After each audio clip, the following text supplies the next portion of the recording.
Sean, if we can, let's start with the transfer window. I know you love it. There's been lots of talk and reports about the future of Ben Gibson. Can you tell us what the situation is with him at the moment? Nothing's changed from whatever I said previously. We're not under any pressure at all to think of players going out. It'd be a decision that we make rather than having to make it. So that's a better position. We've been in that position for the last few years, obviously, but that's a much stronger position than we've been in, certainly for the first few years I was here. He's not played a great deal of football. How happy is he with the situation? He's happy as players can be, trying to treat them right, trying to get them as much time as we can. But there is a challenge within that. Of course, players want to play. All players want to play. They certainly should want to play. We've got other players here as well who haven't played as much as they'd like to play. But that's the challenge of being at a football club. You sign for a club to work hard, which he certainly does work hard, to try and be part of what it is. And it's not an easy task. If other players have been playing well, which I think the centre-halves here, mainly obviously Ben and Tarks, have done very well. So that's the challenge, is trying to get your chance to go and play. Would you need to find a replacement this month if he was to be allowed to go? Well, as I've just said, I thought I made it clear, obviously not. We're not under any pressure to get rid of anyone. So if the decision comes that we need to make something, then we'd certainly look, but we're not in that situation at the minute. How are things coming along with trying to recruit players the other way, bringing players in? Fantastically well. It's an easy situation, as you know. So we've got 27 lined up, and I think we're going to sign 26 of them. Dale Fry is one that's been talked about a lot. There's many players we've been linked with. Every manager's linked. Even though I kind of joke about it, every manager's linked with every player, even more so now. The growth in the media, as we all know, over the last certainly 5 years, if not 10 years, with social media, everyone's linked with everyone constantly. It just tickles me. Some of the ones we've been linked with do tickle me. It's not an easy task getting money out of this club, and we're linked with players who are like 20 million and all that. That always tickles me. But that's just the way it is. Everyone's linked with everyone now. What about the squad you got at the moment? Any update on the injury front? Ashley Barnes, for example. Well, Barnes is going well. He had his surgery. They're happy with how it went. Excuse me. Straightforward. The diagnosis is one thing, but when they operate, straightforward from the knowledge I've got on that, and he'll just recover as per norm now. Johan's had a good few days. I'll find out more today. He's got a chance of coming back into figuring. I'd certainly hope by the weekend he could figure in some capacity. And he's got a chance tomorrow of figuring at least, or being around it, which is better news.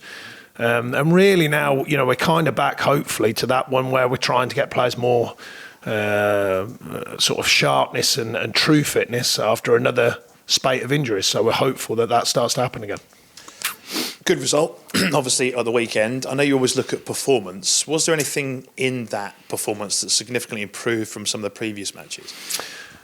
I think the main thing, was I mentioned afterwards, the mentality was there anyway, but you've got to add in the quality of performance. I thought second half particularly, I thought we played pretty well first half, but second half I thought was a strong performance. And I think the one detail that counts is it's always one of them strange things. When you centre forwards, or anyone's centre forwards player, they say, the forwards are on fire, or whatever terminology. Our keeper played well, but it's almost like, the keeper had to play well. He's allowed to. I was interested in that. It's like, the keeper had to play well, though. If he didn't play well, they wouldn't have got a result. And you're like, he's part of the team, He's allowed to play well. So I actually consider that as a real positive. You hope for your keeper to not have much to do. But when they do have something to do, then they do their job. And I thought he did it very well. So that's part of a team, and I actually like that. I think that deserves as much credit as centre-forwards being on fire, or whatever the terminology was. So I look at that maybe slightly differently than others. But I thought as a team coming out of a tough run, that was really my measurement of how the team performed, because coming out of a tough run, some up and down moments in the games, and I thought it was a more consistent performance throughout the 90-odd minutes against a very good side, actually. Unlikely you're going to stop Leicester at the minute from creating something, but you've got to do the right things at the right times, and we did. Speaking about Nick, he's been quite open about his, wanting to do well for England this year and get himself in the European squad for the summer. I suppose performances like that don't do him any harm, do they? No, he's still learning. I think he's still improving. He's for a big fella, he's sharp around especially his frame, if you like. He can move quickly. He's agile. Such a big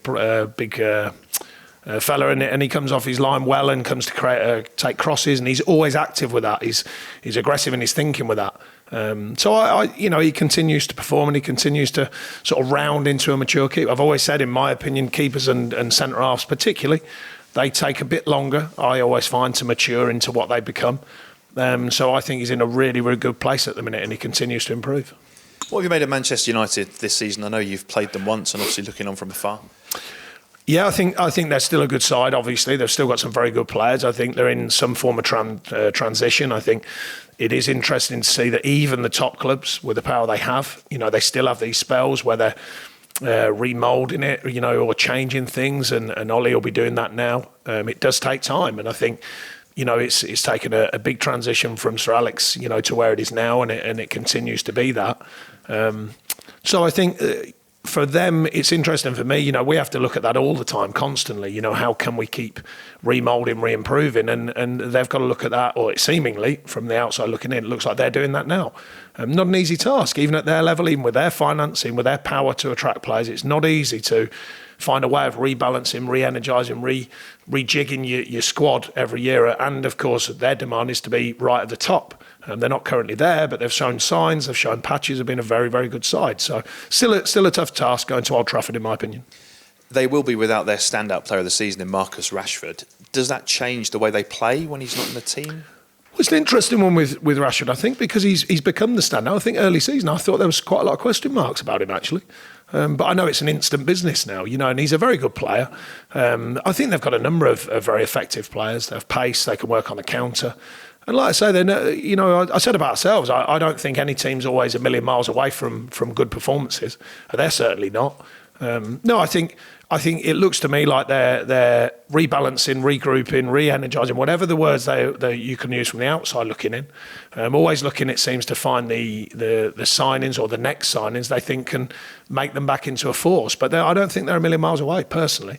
And Ollie's doing a good job in staying calm throughout that period of finding the right players, finding the right mixtures, and to be successful. And obviously injuries to very good players like Marcus Rashford are not helpful, of course, for them. Might be helpful for us, who knows? That'd be pleasant if it is. Sean, you've had some decent results at Old Trafford and decent performances. A lot of people talk about now the fear factor not being there. What's your view on that? Well, I think that builds over time from success, and I think everyone knew, when Sir Alex was there, it was a very tough place to go, statistically as well as anything, and them extra minutes they used to get. So, it's I don't think it's less fear. I think they're still a very good side. I think their record at home remains very strong generally. But I just think it's a winning mentality. It's like Liverpool have it at the minute. Liverpool have not an away, by the way, as well for Liverpool at the minute, but, their home base at the minute. People think it's, unlikely anyone gets anything. So it's built over performances. It's built over that winning mentality that comes with winning a lot, obviously. They've had a few more bumps in the road, Man United, but it's still a tough place to go. They've given a lot of young players a chance this season. What have you made of the likes of Greenwood and Brandon Williams? Yeah, I mean, speaking to their staff the last time, I think they've been happy with some of the breakthrough performers and players, whether it's like him or ones who have been sort of on the edge and then coming through a bit more with a bit more strength. And that is part of their process, I think, or it seems to be from the outside looking in. I think we all know they've still got financial power and the power of the badge to sign players, but it looks to me they're trying to reblend it again and find kind of a similar maybe pathway they've had before with a number of young players coming through, but equally some real strong players and some real experience in the group as well. But it does, the interesting thing for me, it does take time. It shows you even at that level with Man United, the badge, the power, the financial power, it does take time to remould things and get a unit that can be successful. And at Liverpool, we're all massive fans of Liverpool and the manager there, rightly so. It's been 3, 4, 5, pushing 5 years to get that to where it is now, as fantastic as it is at the moment, but it has taken time, And I think it's Liverpool have managed to allow that period for that manager. Whether Man U allow that period for Ole, I don't know. But it is interesting for me that even with all that power, even with everything that comes with Man United, it still takes time to form a real winning unit. Just finally from me, Ollie's been criticised at times for that sort of relaxed style he has and sometimes sort of smiling in interviews after defeats. How important do you think it is to just be yourself as a manager? Well, you know what, you can't win. The most obvious one for me was Sven. When Sven was England manager, they said the cool Swede, it was amazing. He was super cool under all circumstances. And at the end, they said he shows no emotion, he's not interested. So how do you win that one? It's an impossible thing to win. I think personally, be yourself. It's, you know, I try and be authentic with my views, my answers, and try and be as honest as you possibly can. It's not easy. Some stuff is so private you can't be. That's my style. I leave others to decide what they want to do. You know, tell it as you see it. In my case, sometimes it works, sometimes it doesn't. Sometimes you get a bit of heat, but that's the way it goes. Morning, Sean. Morning. Just on going back to January, on Ben Gibson, you said there's obviously no pressure to sell him or indeed anybody else. Have you fielded any sort of calls, bids, inquiries for Ben or any of the other players? We've had various inquiries for various players of all levels. That's cleared that up. How do you deal with, you said there as well, all players will want to play. How do you as a manager deal with someone who's not played as often as they would like, whether that be Ben or anybody else, and then you try and be, well, the first port of call is their honesty as players, and someone like Gibbo's not short of that. He knows when players are playing well, as all players do. The challenge more comes, quite obviously, if the team are not performing as well or not winning, because there's more question marks from the players that are not playing. Then it's the challenge of players have always got question marks till they go in, and then it's like, well, go on then, you know, that challenge for them, I mean. And trying to find the right amount of appropriate training to get them ready to be ready to perform. And then when they do, it is mostly a question of, well, there's the shirt, you've got to take it, you know, and that is the name of the game. Generally speaking, of course, there's a bit more detail than that. So finding the right amount of game time for them all to have a challenge is difficult. I mean, more so over the last few years, the cup games have been used for that. But then guess what? If that goes wrong, you get heavily questioned for it going wrong. If it goes right, no one really says much. So that's not that helpful in a way, from the outside looking in, of course. And I think that the Premier League's become so powerful that you are just constantly trying to pick the team that can win. I mean, there's not even a window where you might go, well, look, we can have a look at things, we can change things. You know, for a club like ourselves, we probably have one season, when we finished seventh, when, you know, from whatever date it was, but kind of late January, when you're more or less hedging your bets that you've done as regards the first challenge, which is being the Premier League. And then you might get them windows to change styles, change systems, change players, and on a more free basis, if you like. So it's not easy getting them game time, basically. And you do so when you can, either for you want to change it and they're doing very well, or a chance comes. And you know, we saw that on Saturday. I said with Barnsley going down, it's another chance now for another player to go and really grip hold of what's going on. And in that case on Saturday, it was Jay Rodriguez who performed very well against Leicester. Is Ben 100% fit now? Because obviously injuries haven't helped him either. No, they haven't. He's had a tough time with injuries, and that obviously affects people at football clubs anyway. Is he back fully fit now after? Yeah, just about. Yeah, other than real fitness and real sharpness.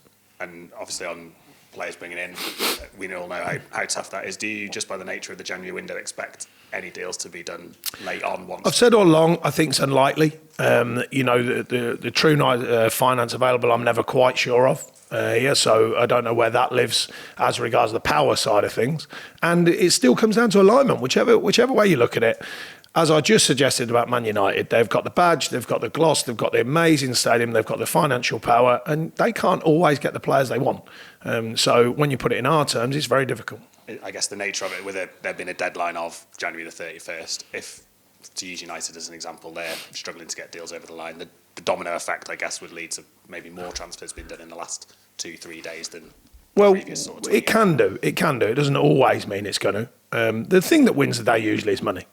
Simple as that. You know, sometimes a twist, sometimes alignment, sometimes, you know, you see swap deals and loan deals, but very rarely is it something without finance. So whatever way you look at it, in the Premier League particularly, you often do need finance. And going back to Sunday and that performance against Leicester, I get that just reinforces that, you know, the players you've got here are Premier League quality players who can go out and perform. No, what it reinforced to me, that you've got to perform. It's irrelevant what players you've got. You've got to perform. Them players, whatever group you've got, have to perform at their maximum or as close as they can to it. because it's an unforgiving league. You know, we've been through a tough run. We come out with what I felt was a good performance, particularly the second half against Leicester. We've got obviously another big game coming over at Old Trafford. We've got a cup game and then a small break. Then you've got Arsenal. You know, it's relentless. So I think for me, it still comes back to performance levels. I've spoken about it consistently since I've been here as manager. It's always the first marker, and I spoke to the players about it, getting back to a performance level. On this occasion, it got us a result. We've got to keep doing that. And just lastly, you spoke after the game about Ben Mee's header for the first goal, and you've spoken at length previously about the importance of sort of set pieces. Quite often you find Ben Mee at the back post or round the back with corners and free kicks. Is there an element of you that thinks, I wish we could get more goals from the centre halves in that area, given the... No, it's not easy. When you look at the stats and facts of set pieces, it's not an easy task scoring from them. I think we've done well with it. I think we've defended both boxes, defended or attacked both boxes pretty well over my time here, and it continues to be something that's of use, of course. Statistically, it doesn't actually vary as much as you think. You know, even with the change of football and the foresight of football being, you know, everyone has to pass it rather than, knock it forward, or rather than play long ball, or whatever term you wish to use. But statistically, set pieces across the board still are in that kind of band of, anything between sort of 25, 30, 32%-ish of goals. Therefore, they have to be considered part of the game and an important part.